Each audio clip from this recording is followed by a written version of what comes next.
So many cars, yet so few plugs. Welcome to the Urban EV Podcast, where we speak to industry leaders and EV owners with boots on the ground to read the tea leaves on the direction of the green energy revolution. I'm your host, Rob Hoffman, and today we're going to be tackling a topic near and dear to every EV driver out there: pulling up to a charging station only to find it broken, offline, or simply not working as expected. It's the bane of road tripping in an EV, and if you're like me, you sometimes get a knot in the pit of your stomach when you're pulling up to a charger that's the last chance one before a long stretch of road. So what are we going to do to fix this? If a sustainable future is dependent on the widespread adoption of EVs, then charger uptime and reliability are the KPIs the industry needs to pay most attention to. Yet charge point operators still struggle to keep stations consistently online. To unpack this issue and put a spotlight on a company working to fix it, I'm joined by co-founders of WattsUp, CEO Hilary Taylor and COO Audrey Wooding. WattsUp is an AI-driven platform designed to improve charger reliability, offering real-time insights and solutions for charger manufacturers and CPOs alike. Today, Audrey and Hilary will help us understand why charger uptime is such a complex challenge and how WattsUp is making it easier for EV owners to travel with confidence. Audrey, Hilary, welcome to the show. Thank you. Thank you. All right, so why don't you just share with us both of your backgrounds and the inspiration on the founding of WattsUp? Sure. So I'll kick that off. So my career in EV charging actually goes back now. I think it's over 10 years. So I'm a certified grandma in the space at this point. Even right before we even knew what this was going to look like in 2013-14, and have watched it grow at a rapid pace. I don't think anyone really expected once it took off for it to take off quite like it did. But I've worked in EV charging since then, building on the hardware side, and then at the tail end of that tenure, leading engineering team. So it was a perfect transition into this role, coming from a team building role at other startups. I'll kick it back over to Audrey, and she can tell you how we met. My background is I have an engineering degree, and I really like to, I like things mechanical, I like transportation, anything technological is really in my wheelhouse. So being in the EV space is really exciting because there's so much happening. So kind of the origin of our team, we all were working together at our previous jobs, building, deploying, and then finding out how difficult it was to maintain these DC fast chargers. So we've got a third co-founder, Sean, and that was the inspiration. So we found out how difficult it is to keep these very high-powered, high-current machines working, and we decided, let's do something about this. Well, let's take a step back real quick. So how big of a problem is, charger downtime today? Tell us more about what's really going on behind the scenes. Yeah, so it's not a new problem, but it's a problem that's new to the scene in that people are actually paying attention and there's data coming out on this. And the data time after time backs up that up to 30% of chargers at any given time, mind you, there's, I think, 300,000 chargers at this point out in the field across America, public chargers, and then even more when you combine Canada. But up to 30% of those don't work at any given time. And when you take a closer look, it's a lot of hardware failure coming from these chargers. There's things like interoperability problems that lead to unsuccessful charges. There's things like connectivity problems on top of that, but a lot of it is hardware failure. So how does WattsUp gather data and provide the real-time chargers? What's your role here in this? Obviously, you've identified the problem, and I guess that was the genesis of WattsUp back in the day. So how do you go about doing your thing? And obviously, you're both engineers by trade, of basically offering a solution to the CPOs out there. So our goal when going into this, because we felt the pain so much when we were building and taking care of the hardware, was to build a set it and forget it type tool, right? And in order to enable that, we leverage AI. So we have a machine learning backbone that ingests not just charger data, and it's a seamless connection with whatever ecosystem we want to connect to. We can do it in a matter of minutes. But then we look at the holistic view when it comes to a charger, and not just that charger, we compare that charger, I guess, against the same charger across the platform. So we take things into account like weather events, maintenance history. We take all of these things into account and form a baseline assessment of the charger health. So traditional implementation just looks at the charger data. we compare that against everything that's happening around the charger. And then we start to take a proactive approach to charger health. So any sort of anomaly that deviates outside of its baseline, we start to track and pay attention to. And we feel that this way of dealing with charger health is important because this is critical infrastructure. When have you gone to a gas pump and it not work, right? It's unacceptable. Pretty much almost never. And I think about this all the time. I would say the percentage is 0.001% in my lifetime. Exactly. It almost always works. Right. So we need to do something different because 30% is unacceptable, right? And this proactive approach to flagging issues and catching them before they result in a catastrophic problem that ultimately leads to the driver pulling up and it not working and leading to a bad experience. We feel that is the answer to this.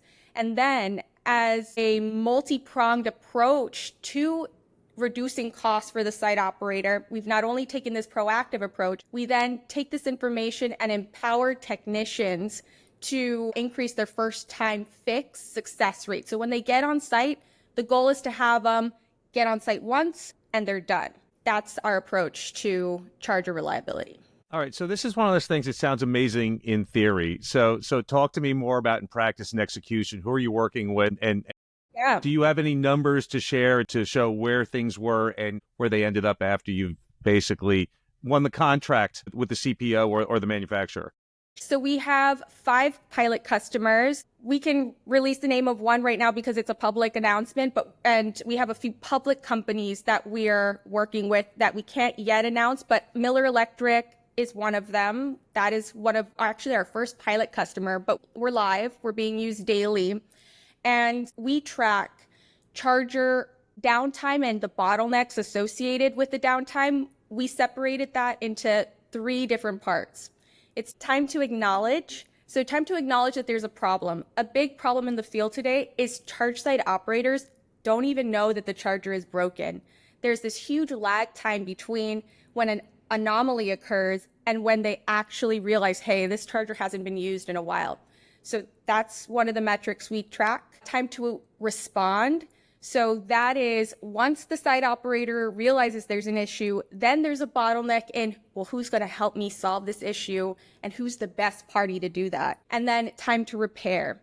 So for the first 2 in our pilots, we've been able to eliminate them. And by doing so, we've eliminated about 2 weeks minimum of downtime because there's such a bottleneck in when the issue happens and you getting the appropriate help on site. That is instantaneous because our AI not only catches the anomaly, it assigns the ticket to the best suited skilled labor to help address the issue. And then we're still in pilot because we're still a young startup. So at this later half of our pilot, we're now looking at time to repair. So we're seeing how much we can reduce multiple trips on site and increase that first time success rate.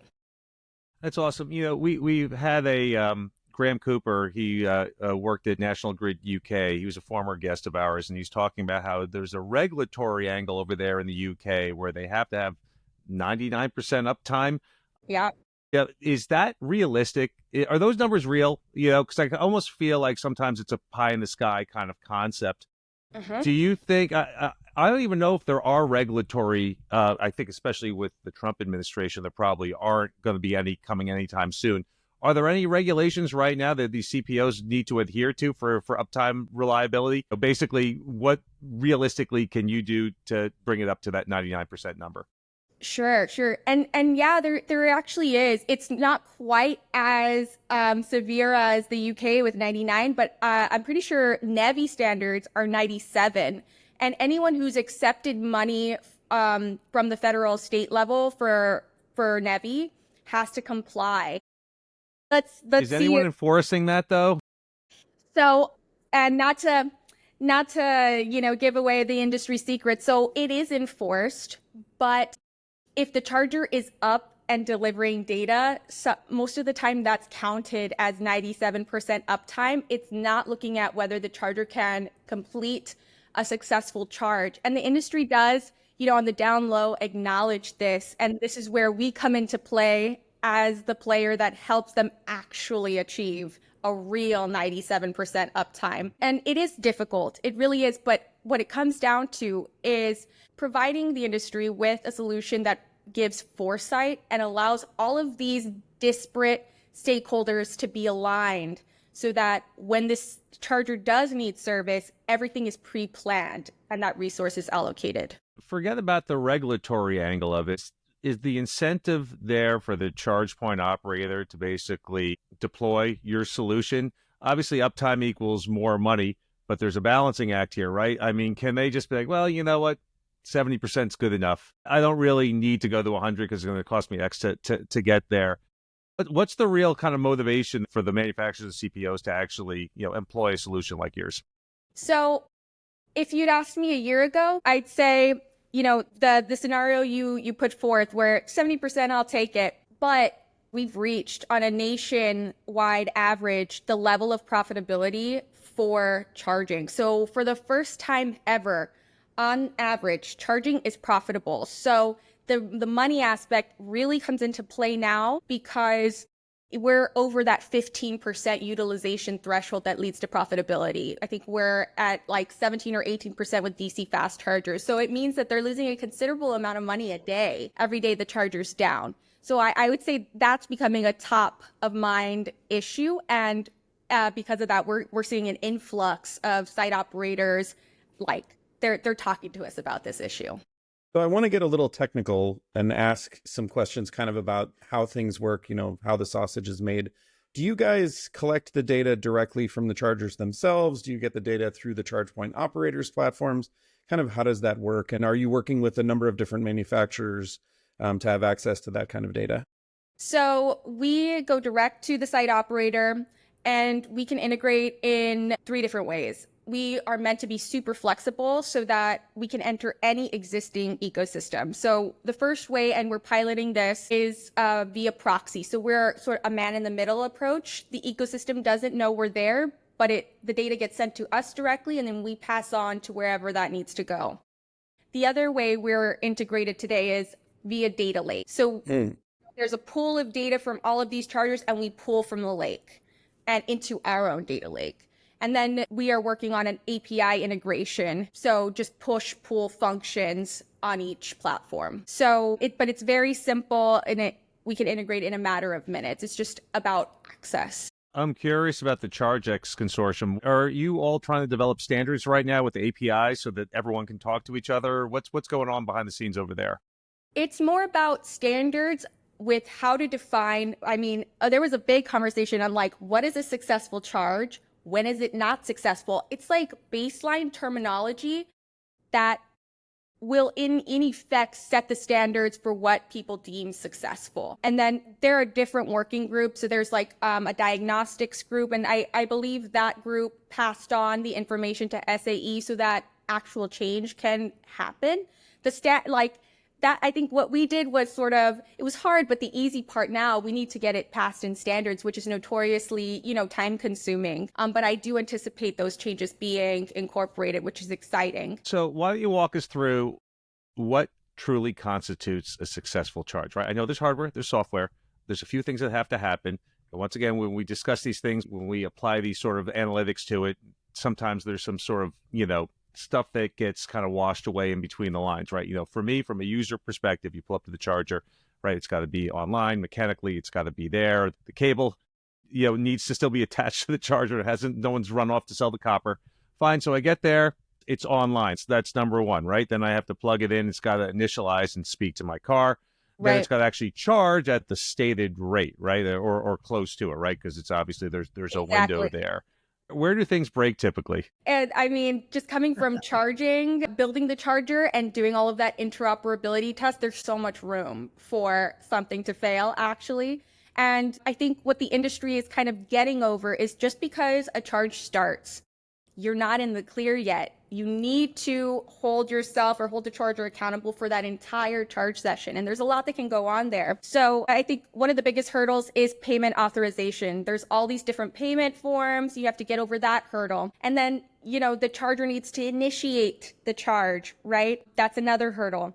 The charger needs to deliver the power that your vehicle's asking for and do it for as long as the vehicle is asking for it. That's another hurdle. So I just think there's a lot that couldn't go wrong. The industry is realizing the consumer is and the driver is going to judge you on all of them. Spot on. From my much more of a user experience perspective, and I think you're absolutely spot on in your assessment over there. And the user doesn't care about all these things, right? We're geeking out right now on all of these points where things can break, but no one cares about that, right? They just want a gas pump experience, and they don't think about whether my credit card gets accepted or the tank's been filled, down below, and it's flowing into my car. It just works, so it works. That's it. I come there, I pay, and off I go. And no matter what, I've had failures at all points that we just discussed. And no matter what, in the end, if my charge gets interrupted or it doesn't start, it's a really negative experience. If I have to call the charge point operator and say, hey, this thing is down, I'm wasting my time right now, I'm just like, I'm already upset. Right. And there's the stress of course, that I'm going to get to where I need to go. And here's where the range anxiety just continues to proliferate. Everyone sort of catches on to that, and the people who are the EV curious, like, I'd like to, but I've heard these negative stories. Mm-hmm. Do you feel this mission that you've taken on right now is realistic? Can you really get us to 99%? Because I think the industry as a whole, you're doing your part. For us to succeed, you really need to succeed. And I mean this sincerely. Right. Is that a realistic goal? Can you help us get there? No pressure. So, I want to say yes. Yes, I think we can get there. I think the answer, though, and why I feel optimistic is because our platform is a multi-stakeholder platform. So it requires buy-in from key players in the field. It's not just the site operator. It's not just technicians. We're joining everyone together, including hardware. So we're effectively gaining buy-in and unifying the industry on this mission, which is why I feel that this is possible. Before, everyone was sort of fragmented in their own world, in their own space, had their own worries. Now we're coming together on one platform and working together to solve it. Do you think that so one of the things we talk about a lot when we have other guests on the show in terms of uptime and all of that are technicians, high voltage DC prior to EV charging wasn't that significant of an industry within the US to begin with. So there aren't that many high voltage DC engineers to start with. Do you think that that is going to continue to impact even your ability to be successful in pairing technicians with broken chargers? Yeah. And Audrey has been on these calls with me, so she can also chime in. But we're seeing legacy oil and gas technicians go back and re-educate themselves and get certified for green jobs, like the high voltage certifications needed to work on these chargers. So we're seeing these legacy skilled labor workforces in mass transfer over to clean tech. So I think what was once a shortage is quickly not going to be. And on the phone calls with these entities, they're like, we're ready. We don't know where the chargers are. So they also see us as like a lead generator for them, sort of connecting the dots in the industry right now. What's next for WattsUp? What are the next steps, new features, partnerships, expansion plans? What's on the agenda? What's the 5-year plan? So, we are running 90-day pilots, and as soon as those 90 days are up, it's going to be about rapidly converting them. We have a rollout across 3,200 chargers for paid subscription plan for early Q2. And that's going to be the next, biggest hurdle that we need to execute on. And we also have pilot customers both in Canada and in the United States. So it's just about really supporting them, appropriately and scaling. And your outlook right now on basically the charging space in the next 5 to 10 years. Obviously, there are a lot of grand plans out there. What's your vision? What does the future look like? So I think it starts with just EV, acceleration, right? That's not stopping. I think if anything, the last quarter of last year proved that EVs are still growing. They're still selling. People want them. And we need to be ready on the infrastructure side for that influx of vehicles that are going to hit the road. And it's going to happen before we know it. There's no stopping this. Billions and billions and billions have been invested in all of this. It's here. It's coming. And like I said, we will be the solution that will make the infrastructure ready. Yeah, and I really do believe that it's that reality. I think there's still a lot of denialism going on right now that we can somehow turn back the clock and go back to ICE vehicles. And I think a lot of people out there it almost seems like starting with Trump, fail to realize the billions of dollars that have already been invested in this infrastructure and this network and how many people have already bought in. Right. But I still feel we're a minority, right? The momentum is there. We're going that way. The manufacturers obviously are all investing. Some of them are getting a little cold feet and slowing things down. Obviously, I think we all want this solution to happen faster, but I do agree with you there. It is absolutely inevitable. Mm-hmm. And I feel, once again, being able to improve that uptime is such a major factor in making this all work. And I feel once that range anxiety goes and everyone just has that confidence and you don't think twice about it, I think that's where the adoption is going to hit the hockey stick, and we're going to kind of go off the charts there with adoption rates.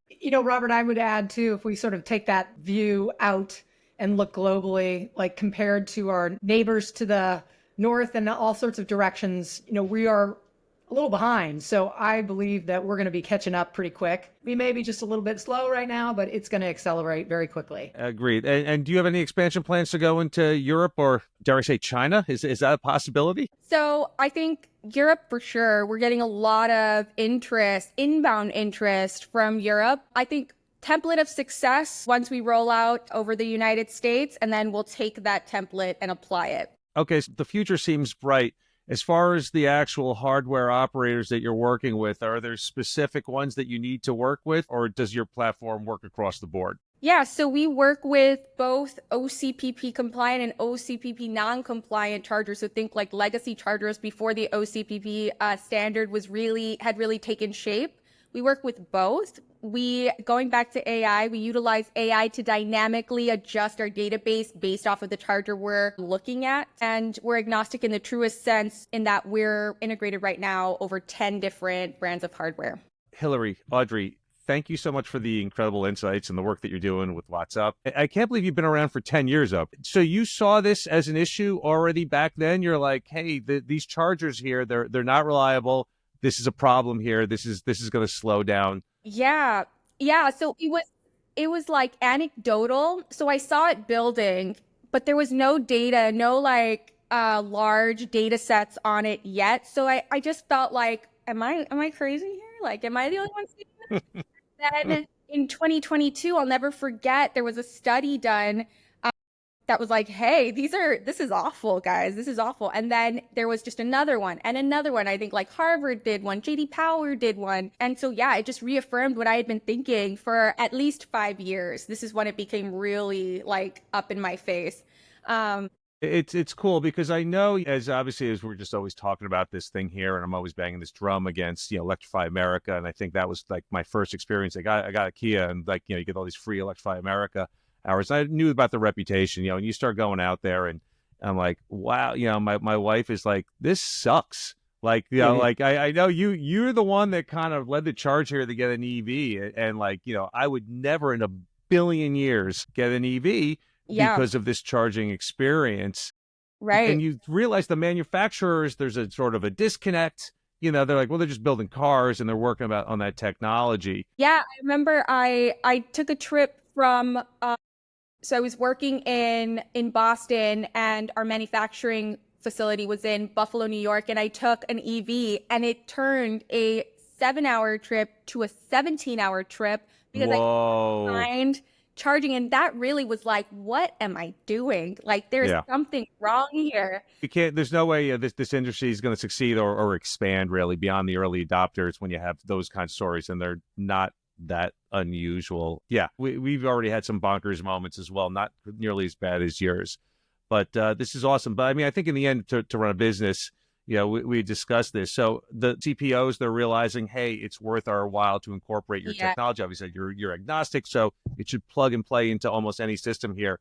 But with the uptime there, you can say, hey, you pay us this, your uptime is going to be here. Exactly. You're going to make this much more money.